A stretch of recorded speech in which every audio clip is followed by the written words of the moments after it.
Conor O'Neill here from Everyday Athlete, where we work with everyday athletes inside and outside of sport to optimise their strength and conditioning, sports nutrition and performance psychology in pursuit of their athletic goals and self-development. In this podcast, my guests and I discuss principles, strategies and stories to help you in pursuit of your goals in those areas. Probably going back to as far as we've known each other, over 15 years now. I've always known you as someone very ambitious towards sport and committed, and probably to the point where you might have got a bit of teasing for maybe being the whatever the sport equivalent of a teacher's pet is to some managers. Which now you look back as an adult and you realise actually that was an admirable thing to look at a young lad and thinking, right, he wants to get the best out of himself, he wants to push on to get the most out of his sport and everything else, maybe doing the extra gym sessions and asking the managers what is the extras he can be doing and everything else.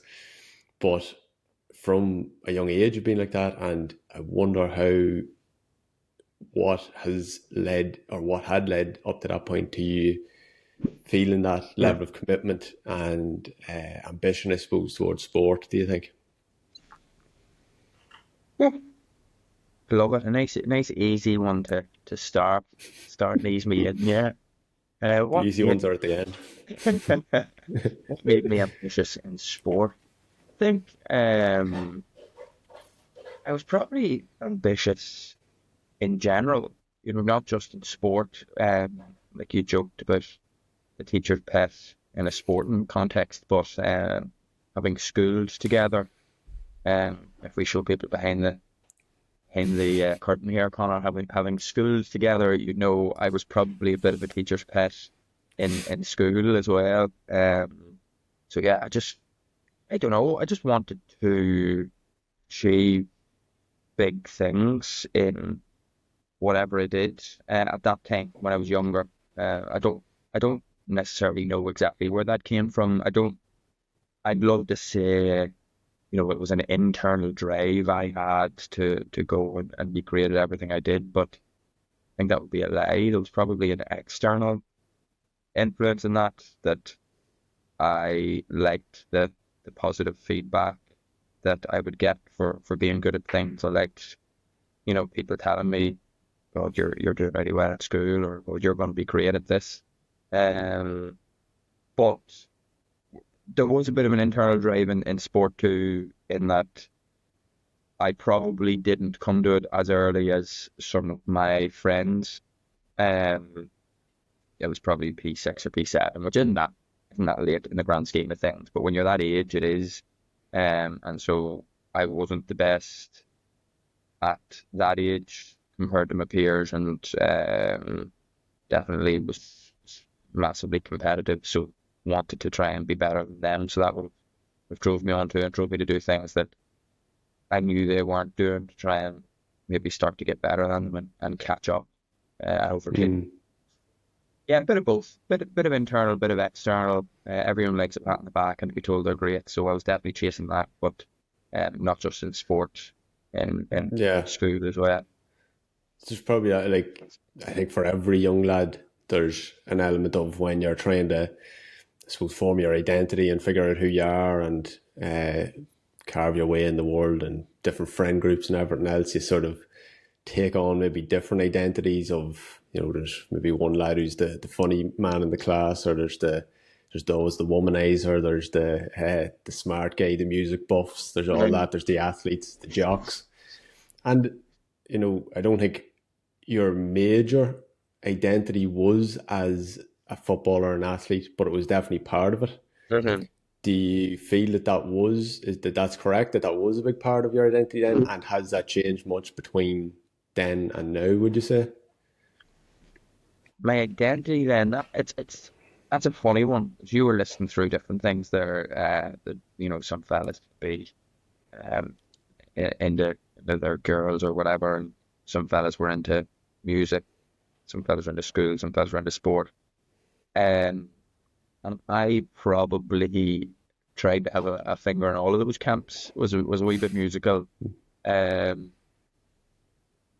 was into my school and was into my sport. So I tried to be all of those things, and it meant that within each of those groups, I wasn't fully, um, I didn't fully fit into any one group.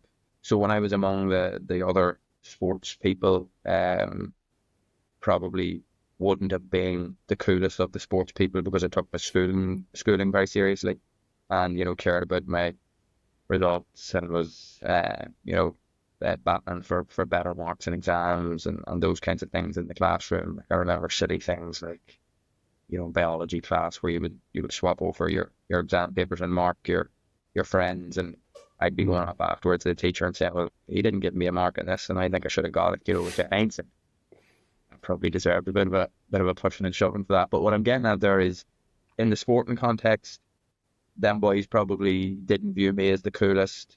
But then among the academics, it didn't really fit in either because we didn't share similar interests. So I was sort of in the periphery there. Definitely wasn't one of the music buffs, but like did a bit of singing and stuff. Not very well, but did a bit of singing and that kind of thing. So my identity was a mix of a few, but not anything wholly, I don't think.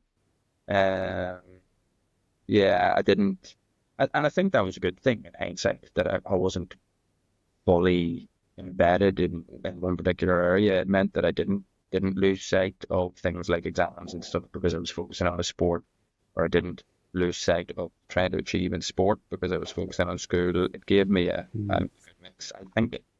Um, Yeah. and has it changed now? Sorry, long-winded answer. Um, in the wake of winning winning the All-Ireland with Armagh a few weeks ago, probably has in some respects that now to a lot of people that's the label you have, and a great label to have of All-Ireland winner, and played for Armagh when they won the All-Ireland. That's something that people will now see you as, and I could definitely be seen as worse things. But is that what my identity is to me?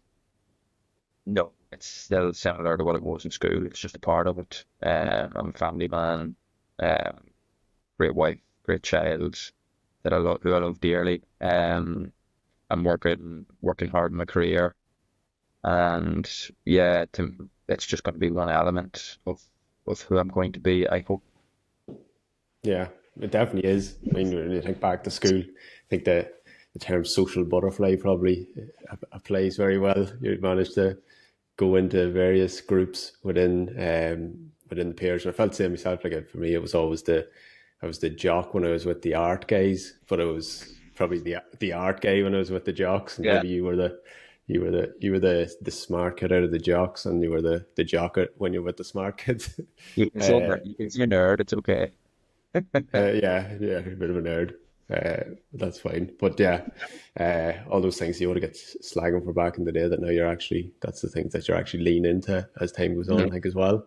Yeah. Um, and I think probably as well, because I talked to Owen McCabe and Darren McGurn a little bit about this element as well of identity, and with them, it was talking about injury and how if your identity is wrapped up completely in you as an athlete, how then injury taking you out of that can affect your overall sense of well-being, because you might not have these other elements to fall back on, or on the other hand, if you do have those other elements to fall back on, then obviously that can buy some of that self-esteem and how you feel about yourself at the same time. And I know obviously you've had your fair share of injuries, and I know from knowing you that that's not through any lack of effort in preparation or rehab or anything else. So that can make it even probably worse in terms of how you deal with that. So I wonder, with the ups and downs with injuries that you've had and the setbacks and everything else over the years, are there different ways of thinking about it or different ways of dealing with it that you have come upon yourself through the different injuries that you've gone through, that it maybe has improved over time, how you've approached it? Yeah, definitely had enough of them to try plenty of different things. Like I always tried to not let them get me too low. Um, made a conscious effort to try and stay positive and be a positive presence around teams when I was injured. Still bring buzz and a bit of crack and a bit of a laugh whenever I was in those places. But did that adapt, change as I got older? Like at times I was really good at dealing with them, and at times I wasn't. There's no right answer to what I did or how I fixed it or if it will ever be fixed, because it's a very physical, intense sport we play in a position where every run you make or every move you make tends to be a sharp movement. So it's putting a lot of force through the muscles and the joints, and so I'm gonna be susceptible to injury, and that's probably what has changed over the years. Is I have come to understand that a little bit more, that once you've had a few injuries and you play the position I play, they are inevitable. And so in the aftermath of them, it's just about trying to tick the right boxes as quickly as you can and get back on the pitch as quickly as you can, but finding the balance between getting back quickly and not overdoing it in those early stages. Like probably undervalued rest for a long time, but worked out that sometimes that's what my body needed. Um, and detaching some importance from the whole sport has helped too. And I've spoken about it in a few places and different things, but having a child in particular, just yeah, it takes a lot of the pressure off what you're doing, and there's no question in my mind that there is a mental link between the stress of trying to get fit and trying to play and injuries. And when you have something bigger than sport outside of sport, then that mental stress tends to disappear, and you only have the physical left to deal with. So that has helped me a lot as well, I would say.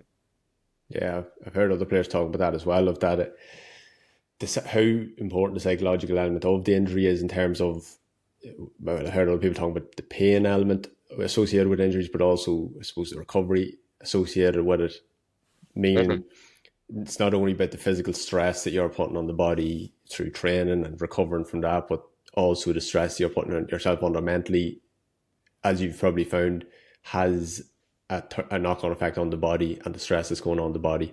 And if you're tensed up and even just subjectively going into training feeling stressed, you're tensed up, you're not free flowing. One's those turns are maybe a little bit more stress on certain areas than others at that stage. And, as you said, relaxing that allows you to not only recover better, but also have a little bit less stress on the body in the first place. Definitely, yeah. But then there's the basic things that I say they're basic. Not everyone does them, but I'll tick every box that I'm told to tick.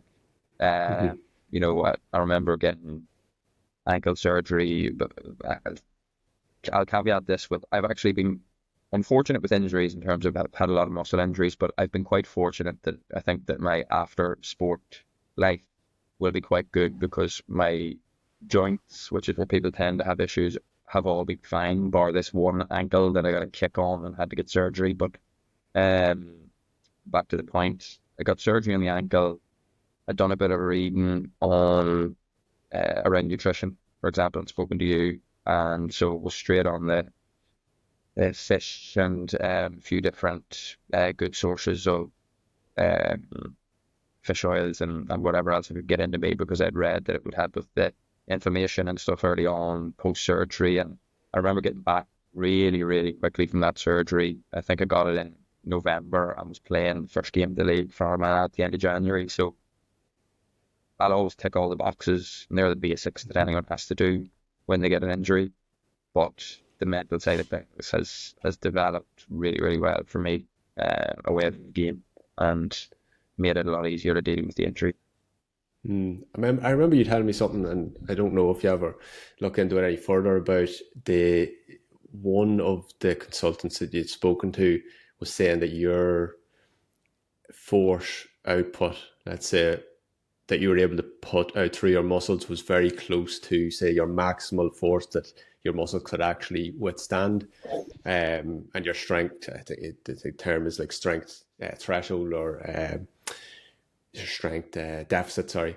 The amount that your muscles could actually maximally contract if you were to, say, put an electrical signal through it that would maximally contract the muscles. Most people can't get near that level voluntarily, but for you, you naturally operate quite close to that's the maximum strength that your muscles could actually contract involuntarily. Did you ever look into that any further, or did you ever hear any more that would indicate anything to that? I know No, it's a technical question, but yeah, probably not directly, but I would say maybe indirectly. So that was it was in Santry, in the sports clinic in Santry. It was after a spate of hamstring injuries, and I went in and got different tests done, and there was no, usually they'd expect to see a big strength deficit between the two sides, and there was nothing. And the strength that I was exhibiting in both hamstrings was through the roof. And went through various different movement tests and stuff too, and everything looked really, really great. But I think what I've done, and I know I'm not here to plug you, and that's not why you've asked me on, but what I did 2 years ago for the 2023 season was, I had been injured a lot, as we've said. I have a body type that is prone to, lucky for me, is prone to gaining muscle quite quickly. So I'd been lifting weights for a long period of time because I'd been injured on the pitch, back off the pitch, lift more weights, and just get into it. A good or bad habit, depending on how you look at it, of lifting a lot of weights, and got very heavy. And I sort of recognised, spoke to Stuart Campbell about it too before the 2023 season. He asked me, what weight are you running about at now? And I said, I think I'm about 95 kilos. And he just, well, you should not be 95 kilos. And I laughed, and I was like, yeah, but like, I'm not fat. He said, no, I know you're not fat, but you shouldn't be 95 kilos. So I said, right, I know a guy who can help me here. So I got on to the old mate, Conor O'Neill, you know, your chef nutrition, and said I need to do something this pre-season because getting injured too much, putting my body under a lot of strain probably at 95. So let's see if we can get to 85 in the next 12 to 14 weeks. And ever since then, I've been really, really lucky, benefited a lot from an injury point of view. So yes, the cynic might look at the 2023 season and say, well, you played 3 or 4 games in the league and then missed the rest of the league and most of the championship before you came back and played the All-Ireland quarter-final against Monaghan. And that cynic would be factually correct. But what they would miss out on is this was a different type of injury. It was a freak in training where somebody's knee landed in my calf, and my calf just essentially exploded and had sort of a clot kind of a thing stuck in there, and it was a real, the worst injury I've ever had, actually. But long story short, the initial question, by cutting weight, I've probably taken a bit of strain off the muscles when they're putting the force through, and made that easier for my body to handle the power that I put through, and the pace that I move at. So I think that's made a difference. yeah, I'd say definitely. Like, it's if you imagine you're taking off a 10 kg weight vest, like, and putting yourself about the field, you'd be well, like, obviously you haven't lost the muscle, but still that extra weight on board. With every step, you're putting 10 kg of more of force through every step, and you didn't need it. Like at 85 kg, that's you're gonna have more muscle mass than 95% of players out there anyway. So you're not going to have any bother with that. And obviously, being a cornerback, like, there's only a certain amount of muscle you need to be throwing about yourself. Like, I suppose more generally, then, when it comes to your off the pitch approach of, say, gym work and nutrition and general lifestyle things, I think most people looking at an inter-county player at the highest level would presume that they've everything spot on, bang on, with that and under control. And I know that you do to a fairly high level, but what's also important for people to realise is those people who are at that top level are always looking for extra things they can be doing, that next few 1% as well. So for you, what do you feel, if you can think back to say when you first got on the Armagh team, and I know that you would have been doing a lot of things right. I know we've been talking about school before. You were on the strength and conditioning coaches privately before anyone was sort of doing that sort of thing regularly, even before that. So say between getting on the Armagh team first and maybe now, can you think of how your off the pitch approach has changed? Even with like the practical things of what you do differently now versus then? Yeah. My approach and probably the sport in general have both changed a lot in that time, and everybody's approach to certain things. So I'll talk nutrition first because that's what you do, that's what you specialize in. I would say one of the big changes between when I started and now is my awareness of the importance of protein. So knowing that I'm trying to get your 2 grams per kilo of body weight, that in the first sort of 3 years, 4 years, that started to become apparent, and I started to work that out and weighed things out to make sure I was getting the right protein levels, and came to learn what that looked like on a day-to-day basis, what good decisions were for protein.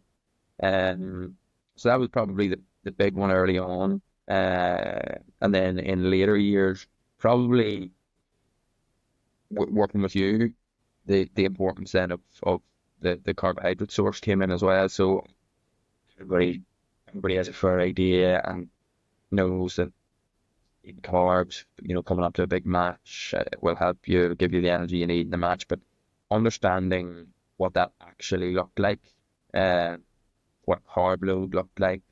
For example, I have my day before a match meals down to a T now. I know exactly what I'm eating, exactly when I'm eating it. I know my carton of apple juice. I know my 2 bagels at some stage during the day to fill in, and then whatever else I'm having throughout the day. And that came in the back of working with you and understanding what a carb load felt like, and that it's actually not the nicest day in the world, eating all that food, but understanding that was okay, and I would feel okay the next day when I was playing a match. Previously, that probably would have worried me. So that's changed a lot as well, understanding the carbohydrates. And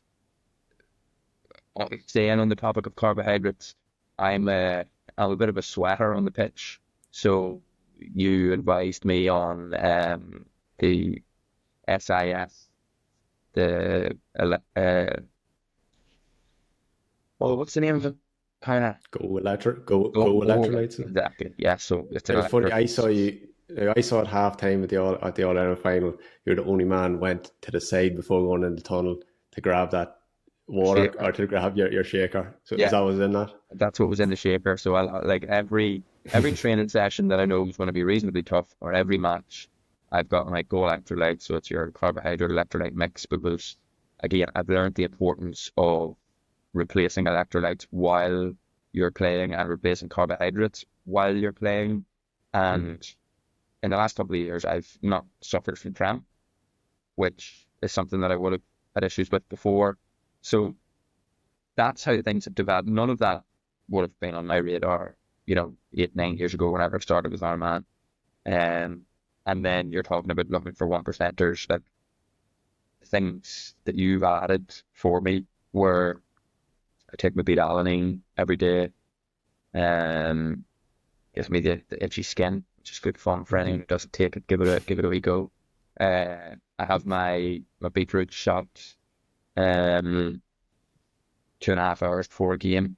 I have vitamin D spray every morning, vitamin C every morning. So I'm taking omega-3s every morning. So I'm all those little things as well. I've started to tick all those micronutrient boxes on top of the macro stuff, following our work together and the conversations we had. And it's one of those things, you don't know how much of an impact it's having, but it's not doing any harm, so it's worth committing to it and sticking with it. The other area that has changed outside of the actual playing of the game, and I had a conversation had a number of conversations with Aidan Forger about this, is recovery. When I started with Armagh, recovery was, I'll drink a bit of water the next day after training, and you might do a bit of stretching if you feel like it, but that's recovery. Whereas now it's conscious effort to get to the pool, get to the plunge pool, maybe do 20 minutes in sauna. You'll have your movement. If you're doing it right, you'll have your movement prep that you do every morning and most evenings as well. So you'll be ticking as many recovery boxes as you can. You'll be knowing to load up on your protein day after training or a match. So yeah, that's probably the other area that's changed a lot, is conscious recovery and knowing what that looks like. Mm-hmm.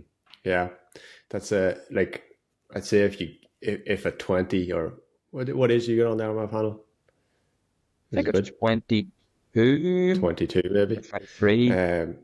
Yeah, I'd say if at that stage you'd thrown all those things at you and said, right, this is what you have to do, it would be completely overwhelming. Like, it would have been, you couldn't have done all that detail of carb loading, protein, all the supplements, everything else.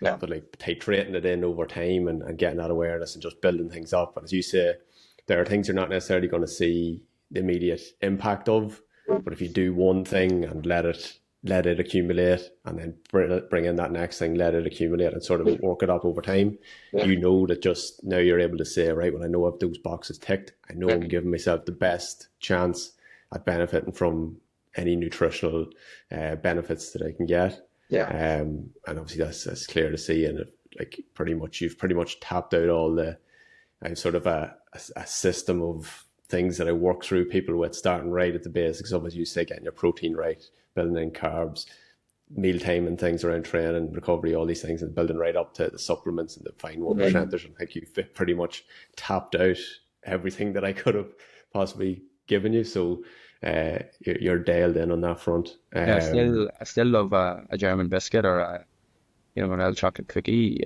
every day. Don't get me wrong, I'll have a treat every day. And well, that's the way to do it, and that's maybe sort of filters into what you talked about before, of not having it be something that becomes a stressor as well, because I know you do have you've always had a sweet tooth, so for you to be able to have things in there that allow you to stay on track the rest of the time is pretty much essential at this point, but it's not becoming a stressor. So we talked previously about this as well with the All-Ireland win. How did the reality of the preparation, the big day itself, the celebrations and everything else match up with any expectations that you might have had about it? The preparations and the big day itself. So the preparations, first of all, I live in Bourne, so I don't live in Armagh, which means I was probably lucky in a way to be a little bit removed from the madness of the couple of weeks build up.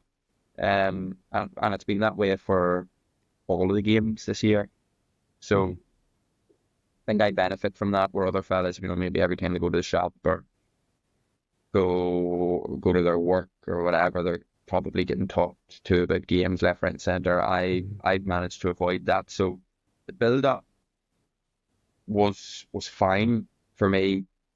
And it's funny, I actually, like anyone else, when you're doing something that you care a lot about, you usually get nervous. But this year, for all three of the quarterfinal, semi-final, final in particular, I really didn't get very nervous in the lead up to the game. We had a good system as a team where we'd sort of go away together the night before and play a few games and just have the crack, and it was all very, very loose and casual, and that probably contributed to my lack of nerves too. But whereas if you're sitting at home, of course, you had a wife and child to chat to and be busy with, but you'd probably be thinking more about the game itself. But really, that unspoken thing among the group that we don't need it. We've all the work done, we've our notes made and our video watched, and so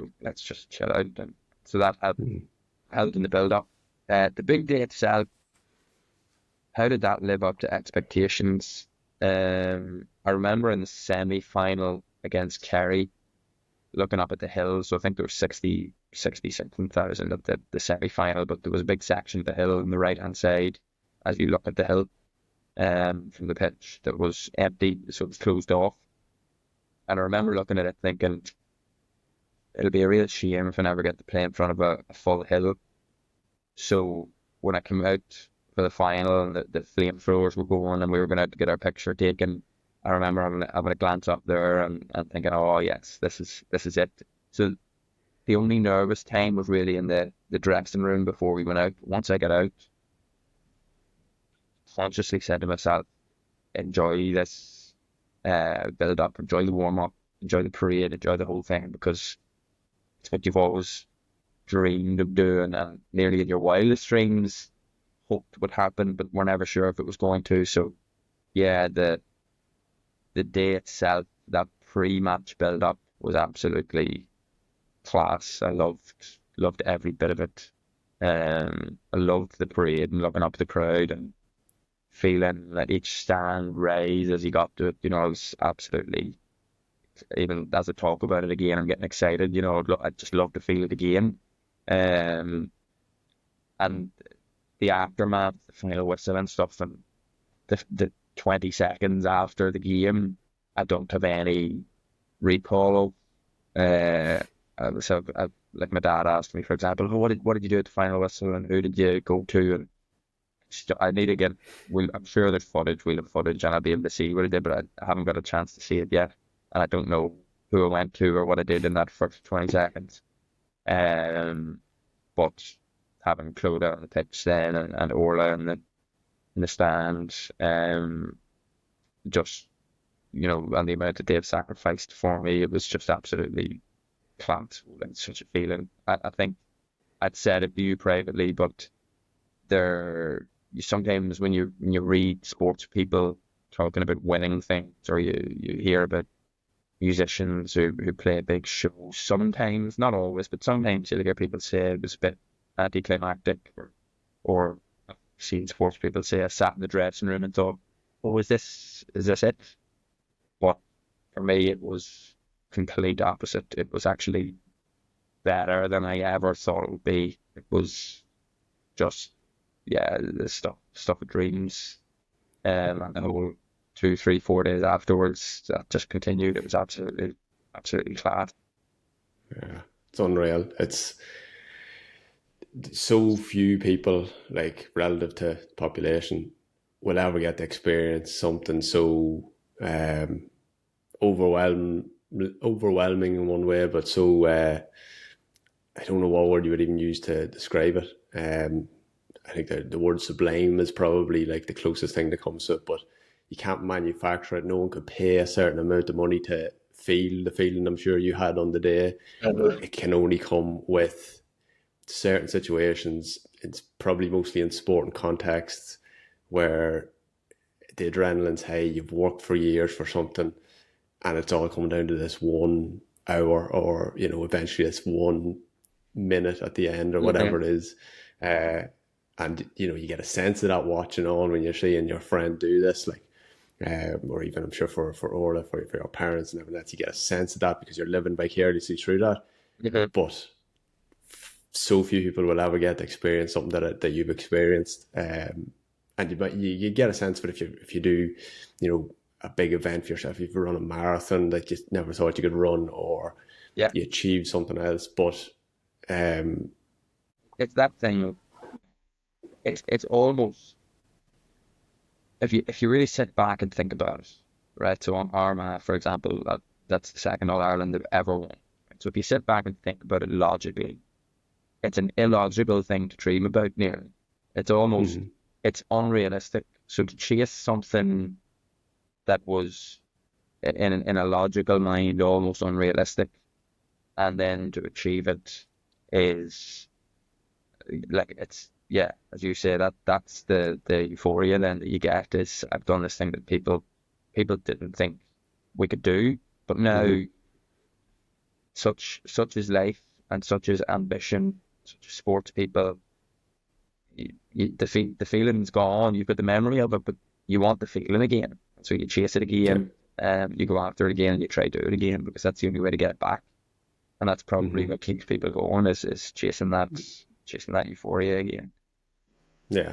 I suppose it's fine balance. It's a fine balance too of what we talked about of the gold medal syndrome effect, and we were talking about there of different athletes having that, and that's why I had given you a message sort of the day or two after to just check in and make sure you're wearing like that, and you were actually like, no, I'm buzzing, like this is the best, it's the best thing ever happened, and I think that probably came down to as well that it wasn't the only thing that you had going on. You know, you have everything that's going on. You have people experiencing with you. You know that you're going back to work the next week, and you've good challenge in your job, and you enjoy that, and the people you work with, and you have family, and you have so many other things going on. But that then just becomes a bonus within all of those things when you have that massive win, I suppose, that you've been working towards. So a few sort of quick fires to finish us off here. The first one is, what is the best carb load snack, and why is it cinnamon raisin bagels? Oh, cinnamon raisin bagels, yeah. They're the goat. Yeah. The New York Bagel Company. Shout out. Fancy. I've no social media, but if fancy give me a sponsor, you know what? I'll do something for them. Glad you said. Love a cinnamon raisin bagel. I get slagged sometimes by the Armagh boys because when we go away for a night before a match or whatever, the food's put on, and at my request a couple of years ago they added bagels to the menu, but I still bring my own bagels because they don't have cinnamon raisin ones. They never have one. So might do it a sesame seed. No thanks. Wouldn't thank you for a sesame seed. So two cinnamon raisin bagels, one with just butter, and then controversially, but purely for the carb load, one with honey. And that gets me over the line that I need to get the carbs in. I like it. Fully support it. Do you have a favourite athlete of all time? Oh, do I have a favourite athlete of all time? Well, it's fun. If you'd asked me that, I know what you're going to say right now. 10, 15 years ago, it was unquestionably Lance Armstrong. Yeah. Do you know what my next question was? My next question I written down here was, have you forgiven Lance Armstrong yet? Oh, I'm sure. I ran around school like a fool telling you all you were wrong. And he made a fool of me. So it was Lance Armstrong, but favourite athlete. I'm really struggling here. So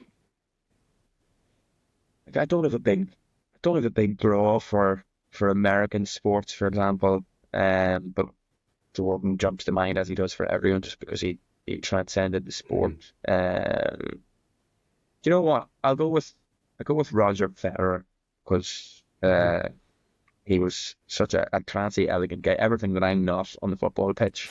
He was classy, he was elegant, he was cool. And I watched his documentary the other day, so he's in my head. So I'll give Federer. I'm sure he'll be delighted with that too. Oh, he loves that. He listens every week. I know this. No doubt. A favourite sports documentary?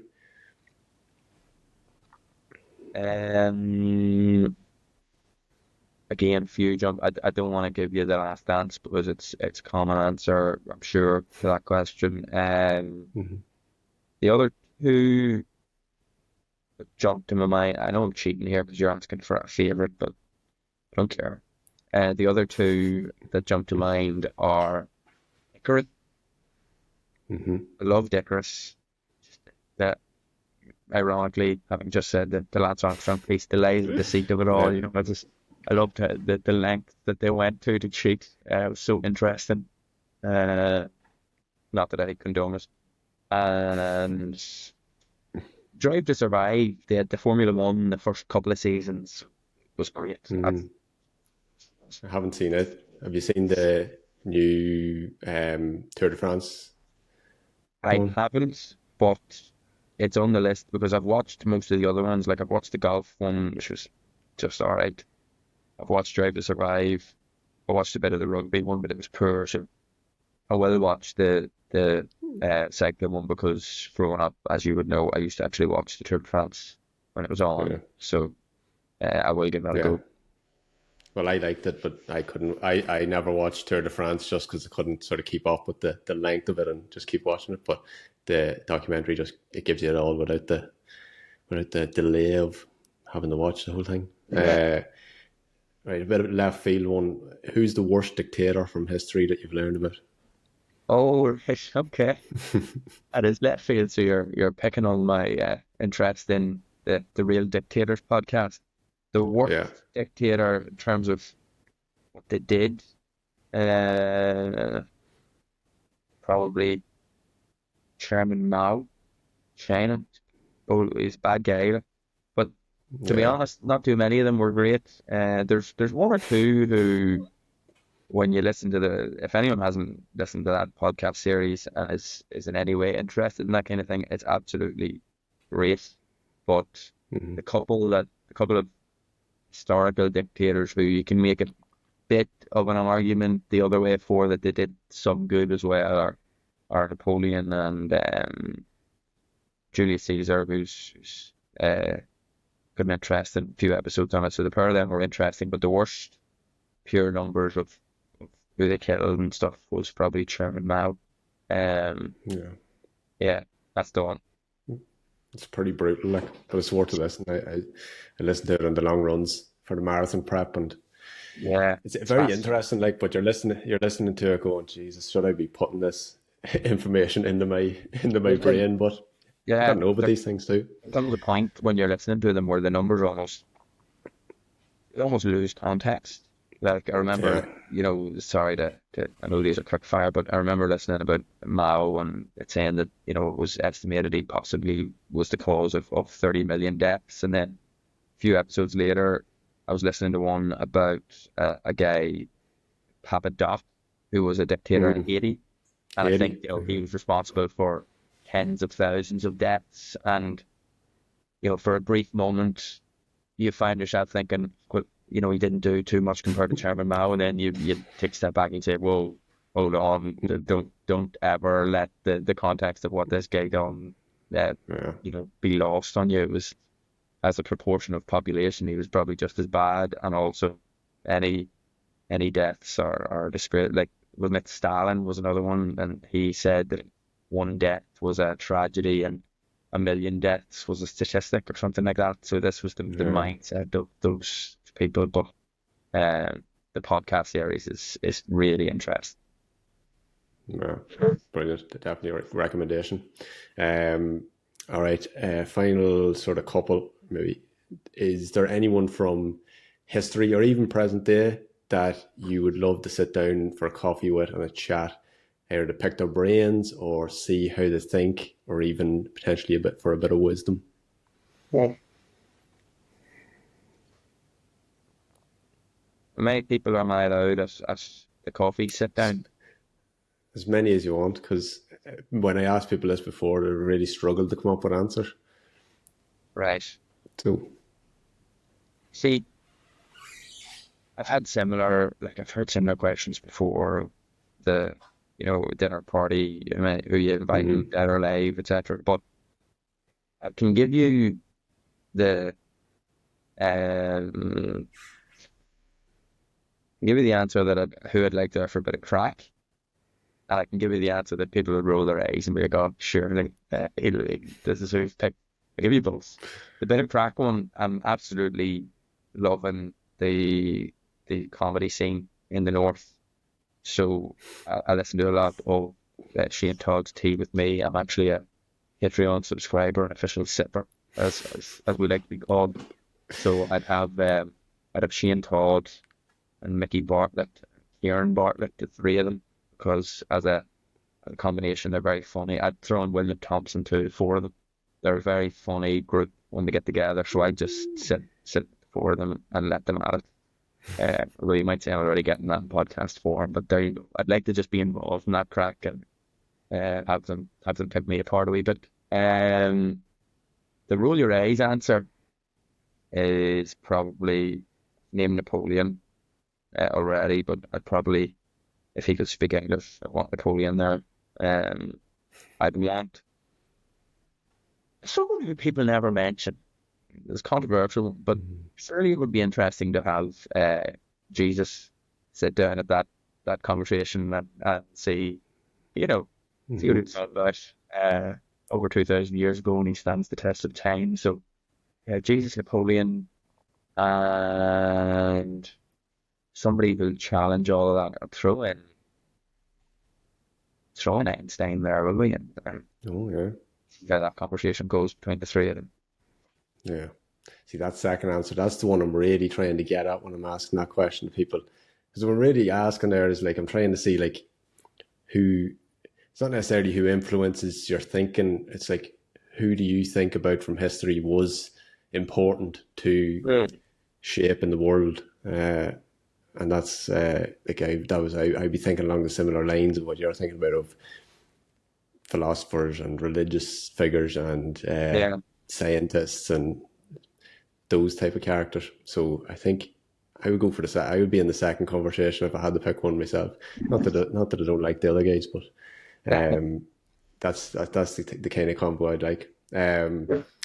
Final thing just is, I know you're not a man who has social media, but I always like to ask, is there anywhere where you'd like to direct people to, either to, generally it's to follow along with your stuff, but it doesn't have to be that anyway. Yeah, I don't have any social media presence. Got rid of that all about 4 or 5 years ago, so I don't exist. I'm anonymous. Apart from LinkedIn. Sorry, I have LinkedIn. Business purposes. The actuarial world needs LinkedIn, so it can't exist without it. Same way you need your social media for your business. But I will mention my wife's business, if that's all right. If I can I plug her? Perfect. So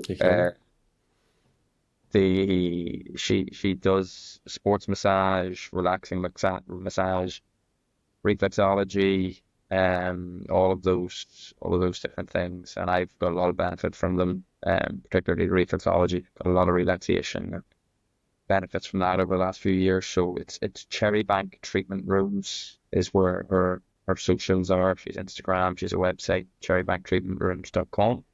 So you can find her there and give her some business. The other thing I'd like to promote is Life and Time. It's a local end of life care charity. So people ever want to donate to them, they do great work, provide nurses, that kind of thing at end of life for people in the local area. So Life and Time is the name of the charity. Perfect. Very worthy cause. And Cherrybank, Patrick will not be doing the massages, but unless the price is right. But I was going to say, for an extra fee. Yeah, good stuff. Thanks very much. We'll wrap it up. Thanks for listening, and if you consider yourself an everyday athlete hoping to optimize your strength and conditioning, sports nutrition and performance psychology in pursuit of your own athletic goals and self-development, check out the link in the episode description or everydayathleteprogram.com, where you'll see more about how we can work together, testimonials from the lads we work with, and how to apply.